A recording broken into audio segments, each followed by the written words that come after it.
Welcome, friend. Your new Earth guide is here. Today, I want to start the discussion and open this topic of soul mission, life purpose, your dharma. Let's get into it because I see a lot of confusion. Many of us think or associate our life mission with our career. Some may say that a woman's life mission is her motherhood. All of those things. Let's get clear on what it really is and why do we really need to go into it, because in the collective field of people who have a strong sense of connection with the planet, say, or maybe even beyond this planet with the cosmic energy, we are finding ourselves in this place where it's almost painful to be not aligned, to not be aligned with our soul mission. It is painful to be putting our energy mindlessly into something that just sort of routinely either pays our bills or routinely sort of like keeps our life functioning.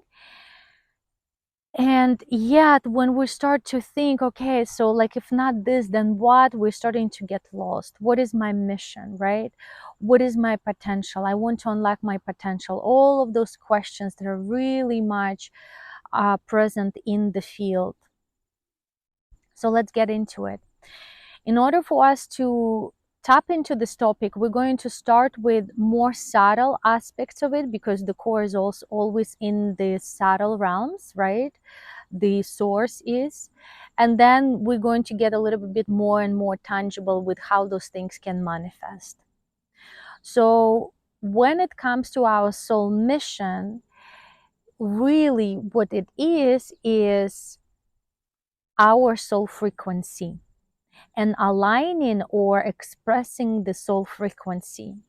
And our soul frequency is very unique. It has a flavor. All of the soul frequencies, they're sort of aligned to love,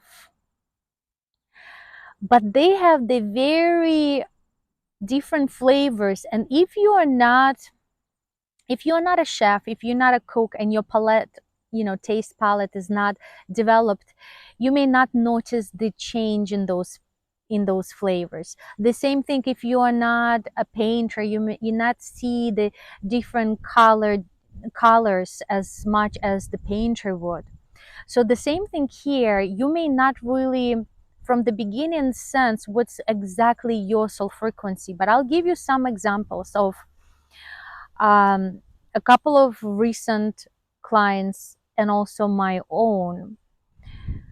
So, for example, one could be this sense of awe. You're like in awe to life, you're in awe to the world, the sense of sort of like celebration and happiness.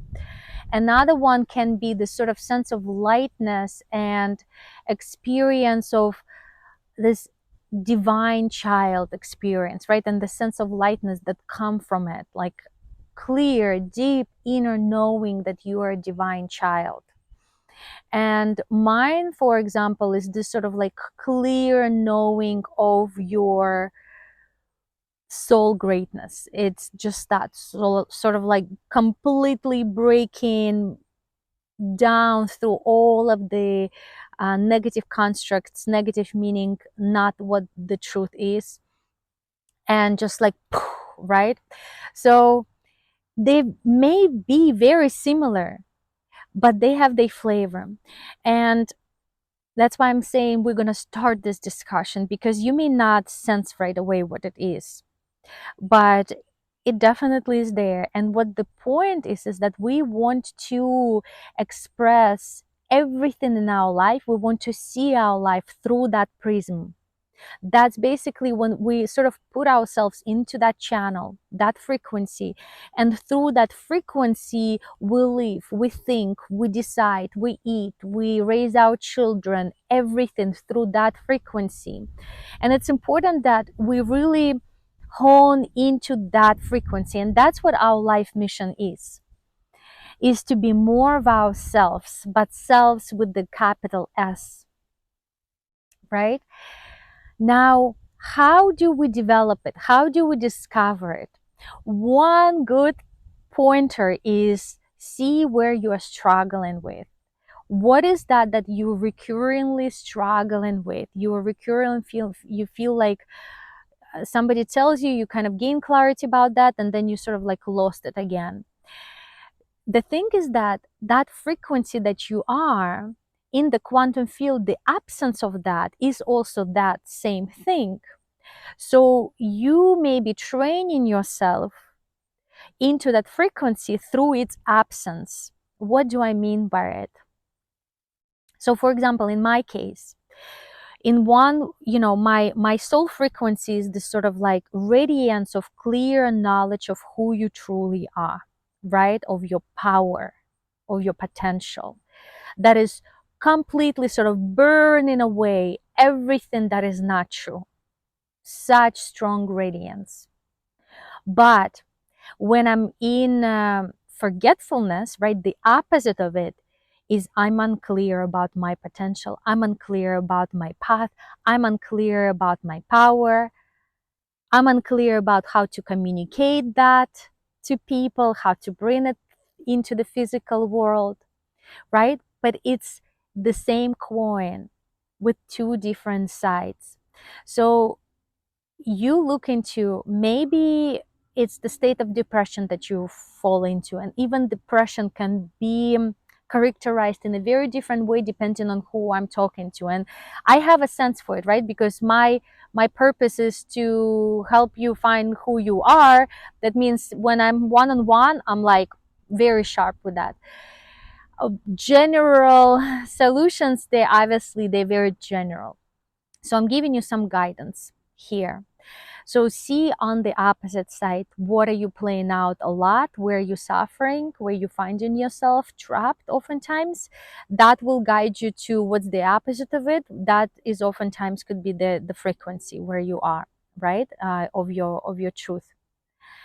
So now you getting into that flavor, you getting into that essence of like the shadow of, right, of that polarity basically, because in this physical world everything is yes and no, right? It's dualistic. It's that and it's not that. It's there and it's not there. So it's manifested and unmanifested. And in my last video, I spoke about the quantum field a little bit more. If you want me to record the whole video about it, let me know. We can talk about quantum field. It's juicy.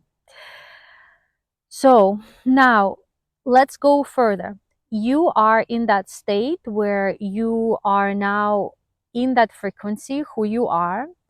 And here's the thing, you as human have dreams, have aspirations, have sort of like something that where your heart is leaning to. Your dreams are a combination of your frequency and your background in this lifetime and other lifetimes.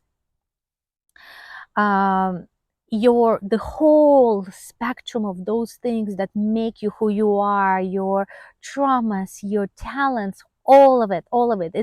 And your dreams are created from it. They're created from that frequency and that sort of like whole spectrum of things that you've experienced as an identity, right? As a human in this life and other lifetimes, and maybe not just human, right? Beyond this planet. So now that's how your dreams are sort of like, it's your whole kind of background, your experience now wants to be manifested. You want to create something. The dream is usually about creating something, right? Co-creating something with the universe. Now it becomes a little bit more tangible, a little bit more physical. How do I create it, right? How do I go about it? And that's where we oftentimes lean into like my career, etc. But it's not necessarily, right? So everything we have to look, first of all, through the prism of the frequency. Then we have to understand, okay, what's the dream? And again, look at that dream through the prism of the frequency and start sort of like identifying for yourself that dream through that prism, in that context of that frequency, what it is, what's its main goal. not just how it looks, how it tastes, how it feels, but what is it, its main goal, because its main goal would be in alignment with your main frequency. So, and dreams, we have many dreams, right? And we live with dreams. Like, dreams is what keeps us going. And as we manifest some, then we go for others. It's not like it's going to be over. It's not like it's going to be like process complete, now relax and enjoy. No, that's the goal of always finding something else. Now, when we are going for our dreams, we're gonna see lots of obstacles rising, right? This is where the helpful context to understand is your north node and your south node. Basically, when you're moving towards something, your dream, your potential, or something that will never be fully realized because it's a never ending, it's sort of like in the direction of the infinity, right? Limit towards the infinity. Now you will never be fully realized there, but you are more and more and more and more and more of it. You will be rising to face obstacles. The obstacles always come from your past or your generational past, etc., right? Past lives. There will be obstacles that will be sort of limiting you. And your part of your purpose is to not just heal, right? So we don't just like look for where else do I need to heal. Healing becomes part of the purpose because you will need to heal that part in order to progress further into your dream. So where I speak of north and south node, I don't know how much you're into astrology. If you're not in it, this is one of the languages that I speak, right? And I also use to identify things, or in collaboration with other tools. So south node is where you're coming from, north node is where you're going. So south node is where your talents and gifts and also karma and hardships are, that recreate, that you are recreating and that shape your future. So some of those things need to be released, and we don't need to be looking for them. We just need to be looking for our dream. And in the process of us achieving that dream, there will be obstacles. Oh, I want to be doing this, but I have to be taking care of my children and the finances for my household. I can't take care of that right now. Well, that's not the reason that you need to give up your dream. It's just that how are you meant to find solution to that obstacle? How are you able to turn that not to be your obstacle but part of your purpose, right? So your obstacles are always part of your purpose. They're not there sort of like, oh my God, that holds me back, that doesn't let me do what I'm supposed to be doing. No, this is exactly what you would supposed to be doing, whatever you understood my language, but it's exactly where you want to be putting your energy, because that's where your transformation lies, where you are going to be breaking free from some level of your limitations.